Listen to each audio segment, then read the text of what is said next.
Eh bonsoir monsieur dame. Bon, ben, vous savez quoi? Grande surprise, midi, enfin à 1h. J'ai du Hotz qui m'a envoyé ça. Alors, j'ai pas commandé. J'ai pas compris. Alors, je sais pas si c'est la société qui m'a vendu le vélo là, par ses discounts. Parce qu'il m'a dit qu'il m'enverrait un cadenas pour le vélo. Et au final, je sais pas, j'ai reçu ça du Hotz aujourd'hui.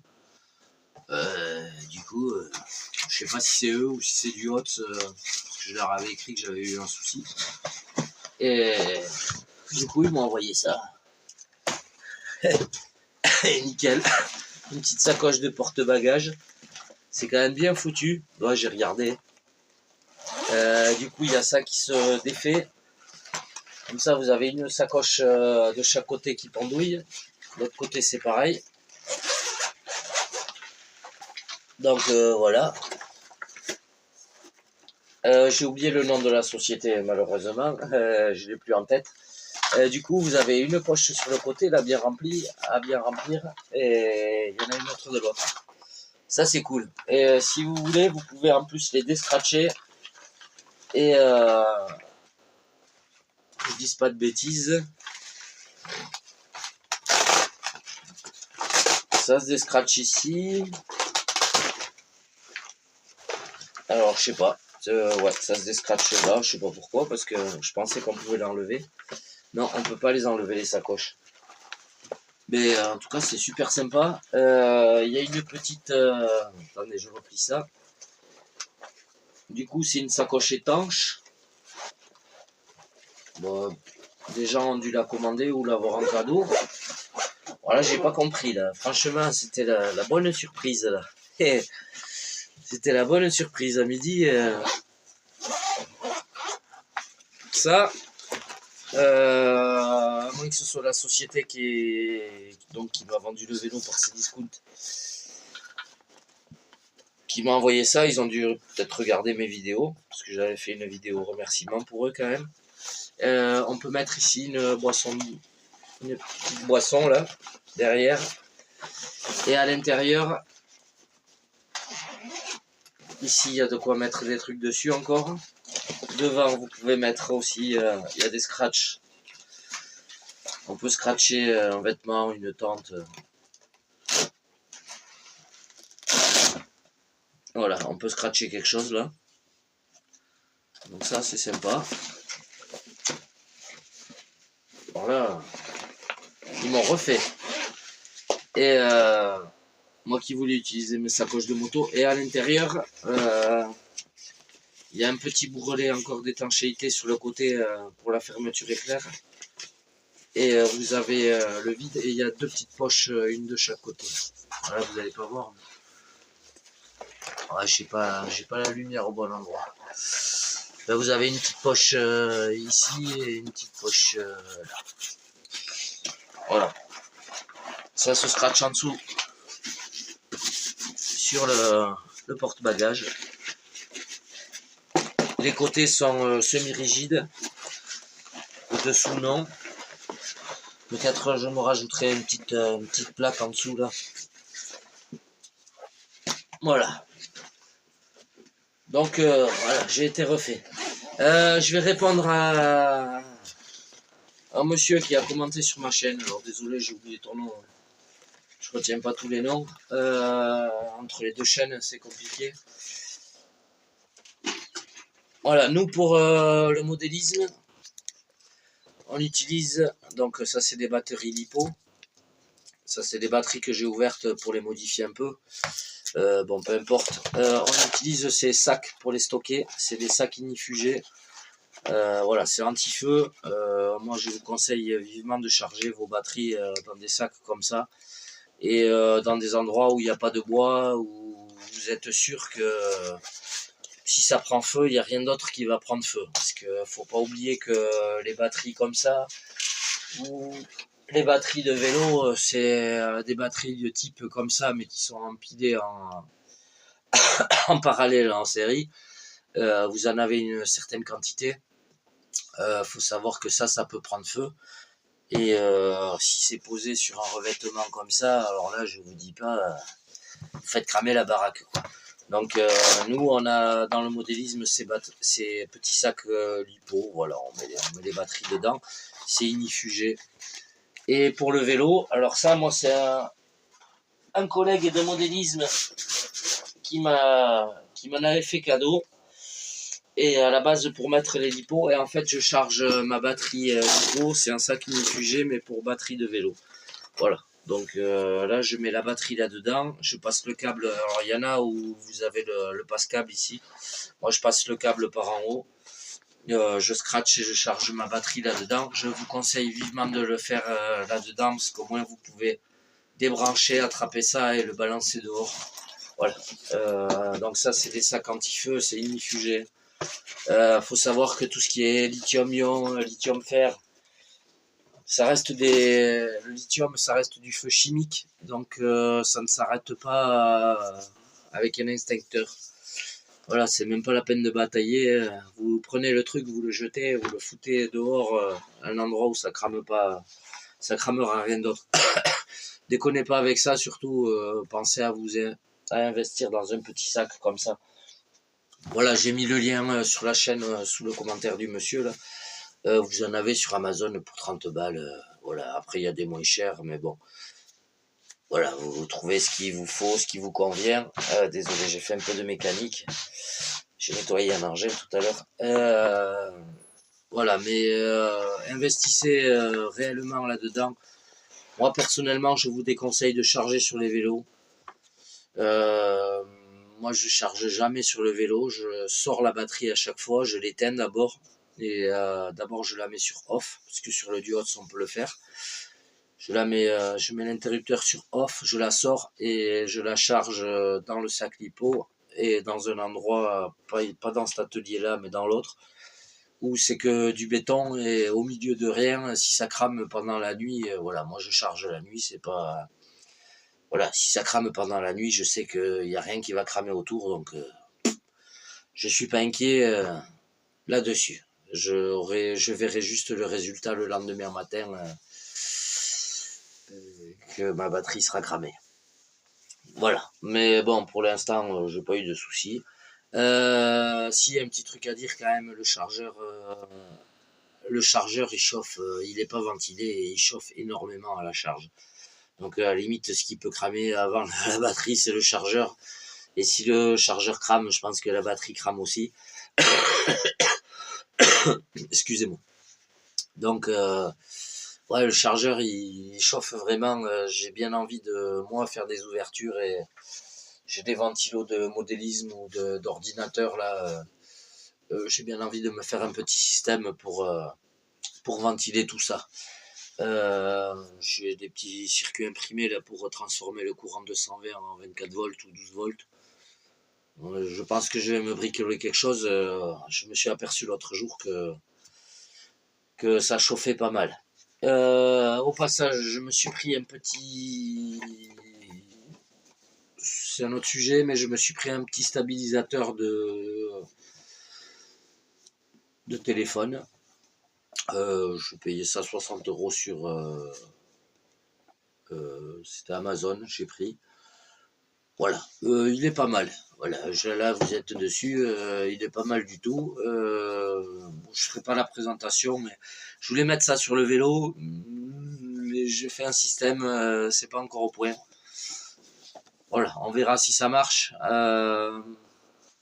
Ça a l'avantage que si je veux, ça peut me suivre.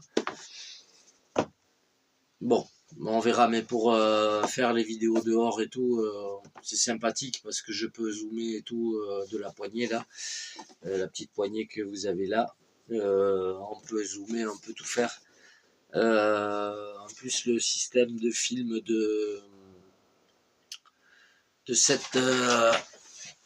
parce qu'il y a une application à installer, donc le système de film de l'application est plus sympa que...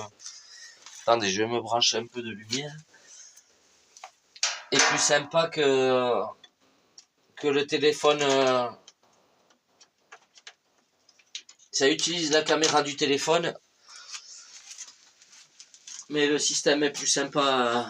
J'ai l'impression que ça filme mieux. Voilà, la qualité de l'image a l'air meilleure. Donc voilà, il est pas mal du tout. Hein. Donc c'est ça. Vous l'avez sur Amazon, c'est le VB4 SE.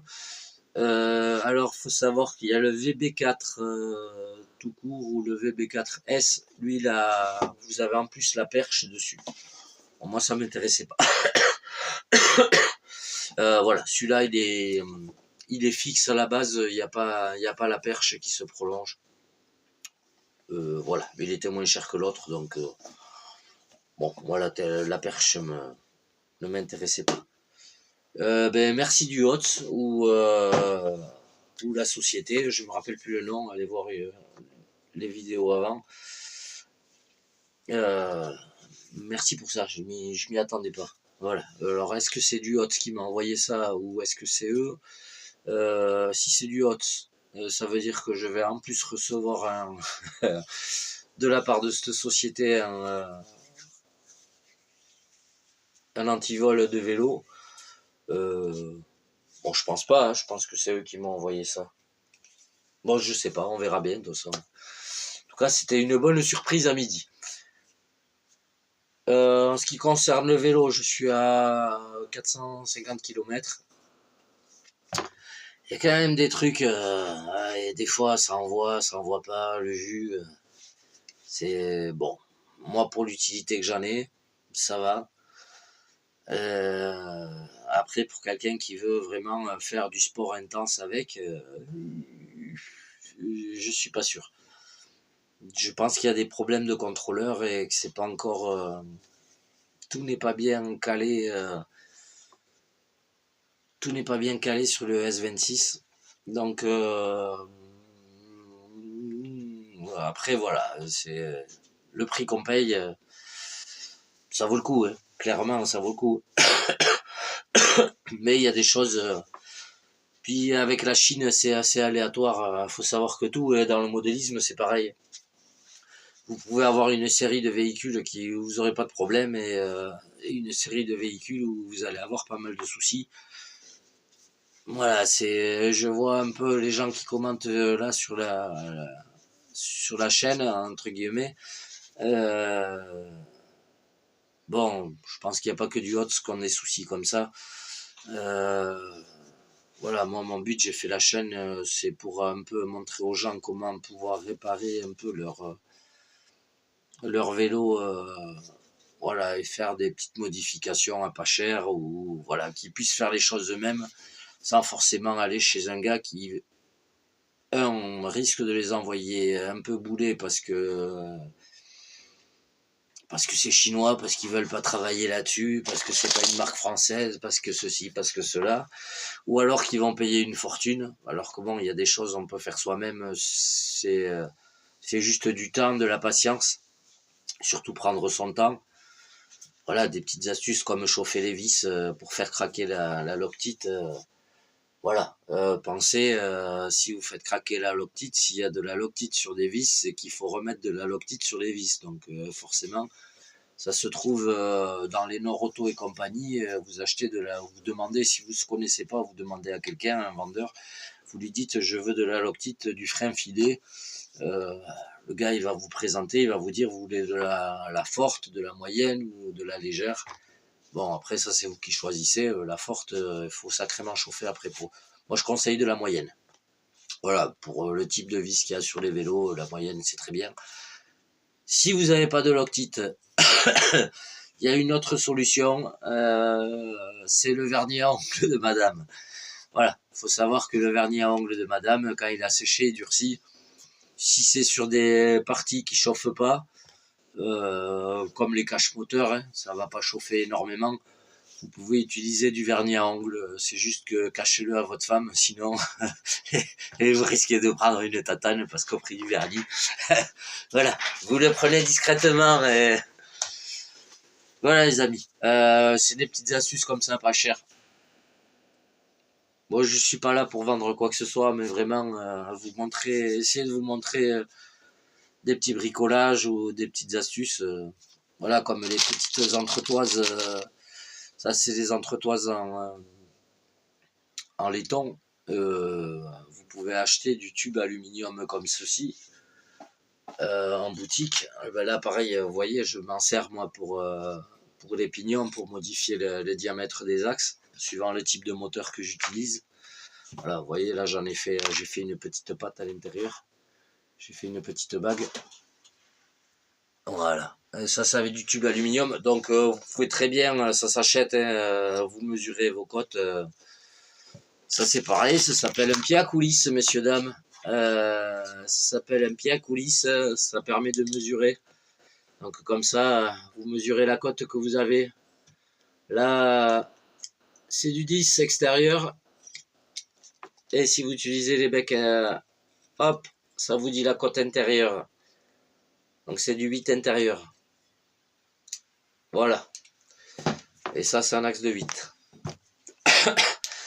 Donc voilà, vous n'êtes pas forcément... vous pouvez faire des entretoises, une scie à métaux, un petit coup de lime, voilà, une petite lime à main. Quelques outils simples, on arrive à faire des choses.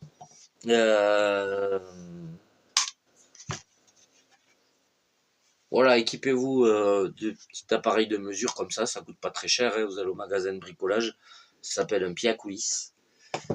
Et après vous achetez le tube du diamètre qu'il vous faut, voilà, ça s'achète au mètre, ça coûte 2 €, même pas 1,80 € je crois. Quoique le cours du métal a augmenté, donc c'est peut-être un peu plus cher. Voilà, des petites astuces sympathique et pas cher. Il y a un autre truc, j'ai trouvé, alors j'avais un vieux tracteur tondeuse ici et je voulais récupérer le siège pour mon tracteur tondeuse à moi et en démontant, donc je l'ai démonté entièrement, le machin, il était mort, donc voilà, j'ai l'intention de me faire une remorque avec le châssis, mais ça ne vous concerne pas. Donc je l'ai désossé entièrement et sous les sièges de tracteur tondeuse, il y a des ressorts. Et en fait, je me suis aperçu que j'ai récupéré les 2 ressorts et ça va aller très bien pour la remorque, ça parce que du coup en compression, il est parfait. Et ça va aller super bien sur la remorque de vélo, c'est la bonne cote. Donc je vais pas aller commander ailleurs. Je vais me les dérouiller et je vous montrerai ça. Je vous souhaite de passer une bonne soirée. Merci du HOTS ou la société qui vend par ces discounts. Voilà. Je vous dis à très vite et j'essaierai de faire des vidéos. Là, j'ai pas trop le temps. Je suis un peu...